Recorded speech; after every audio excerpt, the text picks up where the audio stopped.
With only a few weeks until release on the console marketplace, the Ready or Not developers made a post saying they will be censoring their game right before release. After tons of community outrage and the game receiving tons of negative reviews after these censorship changes, Void Interactive, the developers, have responded to the criticism. Before we dive into the developers' full response, keep in mind that many of the things being censored in Ready or Not already exist in other games like GTA 5, Red Dead Redemption 2, Outlast Trials, Cyberpunk, and many more. So this has caused some confusion and frustration for many players, because why is Void Interactive censoring things in their game that already exist in other games and are being sold without issue? We go over more of that part in detail in my other video, but it's still interesting to think about. Now let's take a look at their full response. Here's what the developers have to say. We recently shared that Ready or Not's PC version underwent minor content changes to support stability and align with policies enforced by global platforms and age rating bodies. These adjustments were made to ensure a smooth global launch across all platforms while fully preserving the game's tone, themes, and intensity. Unfortunately, we've seen some misconceptions and misinformation circulating around the scope of these changes. We want to ensure our entire community has full visibility into what has and what has not changed. We're including before and after visuals to show that the game's tone, atmosphere, and graphical impact have remained intact. The effects of gore and violence, key to the game's immersive realism, have not been toned down. Missions, such as Elephant, Neon Tomb, and the infamous Valley of the Dolls, remain unchanged. Void Interactive has always believed in creative freedom and the right to build experiences that push boundaries in the service of immersion and realism. That will not change. At the same time, we operate in a global ecosystem of platform standards, age rating boards, and local legal restrictions. While we may disagree with how some content is treated, we've only made changes that were absolutely required and only to the letter of the regulations, no further. As a hyper-realistic tactical FPS, Ready or Not faces different scrutiny than most stylized or fictional games. That's a reality of the world we publish in, not a change in our creative vision or values. Only 6 targeted visual changes to the PC version were made. On Twisted Nerve, the girl is now depicted as sleeping instead of convulsing. On Lethal Obsession, nudity involving the ghillie suit suspect has been adjusted. On Hide and Seek, female hostages now wear underwear. On Narcos, police informant hostage now wears underwear. 23 megabytes a second, photo of minors objective model was revived, also better to connect narratively with the latter sinuous trail mission. Post-mortem dismemberment has been disabled. Note, dismemberment for living characters remains unchanged and can be seen in the latest Volume 87 dev briefing.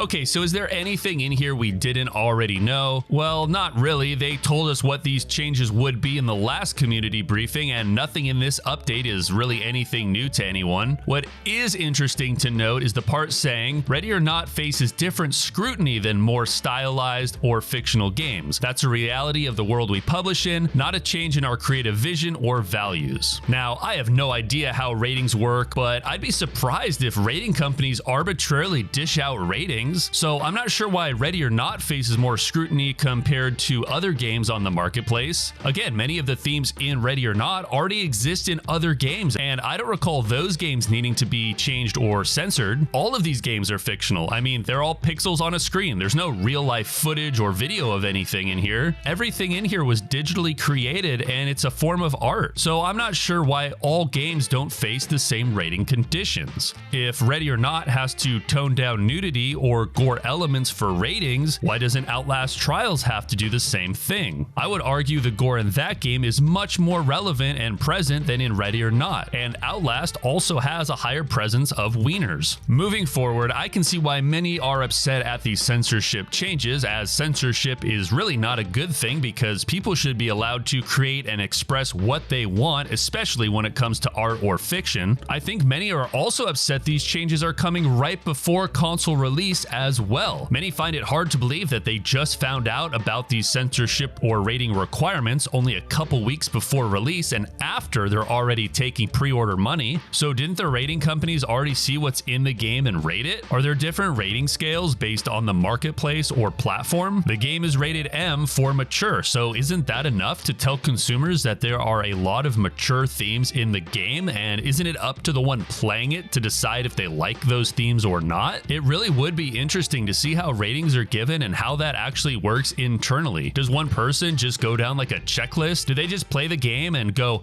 that's the third time I saw a wiener in this mission. That's too much wiener. Time to make a note of that, and then send that back to the developers to make them change it. Again, it seems a bit hypocritical that Ready or Not is censoring things that already exist in other games. So why are the rating companies being extra hard on them? Now look, I've been playing this game since 2021 when it first came out on Steam, and I'm going to give my own personal opinion finally on this entire thing. While these censorship changes are confusing and seem to be unnecessary, at the end of the day, let's really be honest with how this affects the core gameplay and mechanics. You still have the same missions, guns, and objectives. The game still looks great visually. The game is still fun to play solo or with friends. Yeah, they put some pants on a couple characters and have someone sleeping instead of convulsing, but that doesn't change how the game is played. This game is still 99.9% of what it was prior to those changes. No missions were removed, no objectives were changed. The things that were changed are easy to be upset at when looking at them on paper, but are you buying and playing this game just to walk around and look at wieners? Or are you trying to play the mission and beat objectives and have fun while pretending to be a SWAT officer? I fully understand the feeling of being upset at censorship, but I don't think it should take away your enjoyment from playing the game. I feel like there are many people here just looking to be upset at something, and this was an easy target. Again, in my opinion, the reason you buy a game is to play the game and have fun. Do you like the things you can do in the game and the missions? Does it seem fun? For me, that's the priority when it comes to spending time playing a game. Now, do I think these changes are unnecessary? Yes, but these changes didn't take away any fun I'm having while playing the game, and fun is literally the only reason I play a video game. As long as that game still provides some level of fun, I'm still going to play it. If things get changed or censored to the point the core gameplay mechanics are gone, like if they turn all the guns into water guns and take out all the blood, then sure, maybe I won't play it anymore. But the developers are saying these censorship changes was a choice they had to make in order to sell their game on the console marketplace. And there's no situation where I would expect them or any developer to not make those changes, within reason, of course. Remember, game developers are a business. Their only goal is to make money, not to make everyone happy with every little thing they do or do not do. If they don't make these changes, they most likely won't be able to sell their game on the console marketplace, which, by the way, has around 600 million active users, which means 600 million potential customers for the developers. You would be running the worst business in the world if you chose to not make changes that prevent your product from being in front of that many potential customers. Realistically, they only have two choices to consider: never change anything and not be able to sell on the console market and then lose out on 600 million potential customers, or make some small changes, end up losing a few million customers that are upset and cancel their pre-order or don't buy the game anymore, but know that this will be a minimal loss compared to losing out on the entire 600 million user console market in the long run. Because the reality is, there are more people that don't care about these changes than those that do. Void Interactive knows this, and that's just how you have to run a business. Any business owner will tell you that they have to make choices that give their product the best chance to be in front of as many people as possible, so it has the potential to generate the most sales as possible. What if a place like McDonald's was forced to either close all locations around the world and could only stay open in the United States market if they didn't stop selling soda? Sure, some customers would be upset if they stopped selling soda, but the reality is, Ronald McDonald doesn't care that you're upset with him for not selling soda. The amount of money Ronald would lose from not being open around the world is way more money that would be lost compared to the soda drinkers not coming in anymore because they're upset they didn't have soda. And if Ronald wants to grow his business and make money, the right choice here is to stay open worldwide, even if that means not selling soda anymore and making some people upset. And the amount of people that are upset at them not selling soda are not going to outweigh the number of people or potential people that will still come in just to get a burger and fries and really don't care whether they sell soda or not because they get water anyways. And these changes have no relevance for the reason they go to McDonald's. Okay, enough with the lame analogies, but again, I hope you kind of get what I'm trying to say here. The main point is, sure, Void Interactive could have pushed back and made no changes, but that would have probably cost them a rating and would not allow their game to be sold in front of 600 million potential customers on the console market. And when looking at all this from a business point of view, they made the right choice. Even if a lot of people here don't like that, they did make the right choice when looking at this from a business position. All I can say is try not to let these small changes take away your interest in the game. The gameplay is still super fun, and the missions and objectives are still challenging, and in my opinion, that's what the focus should always be on anyway. Video games are just something fun to play to pass the time. Thanks for watching, everyone. I'll talk to you in the next video.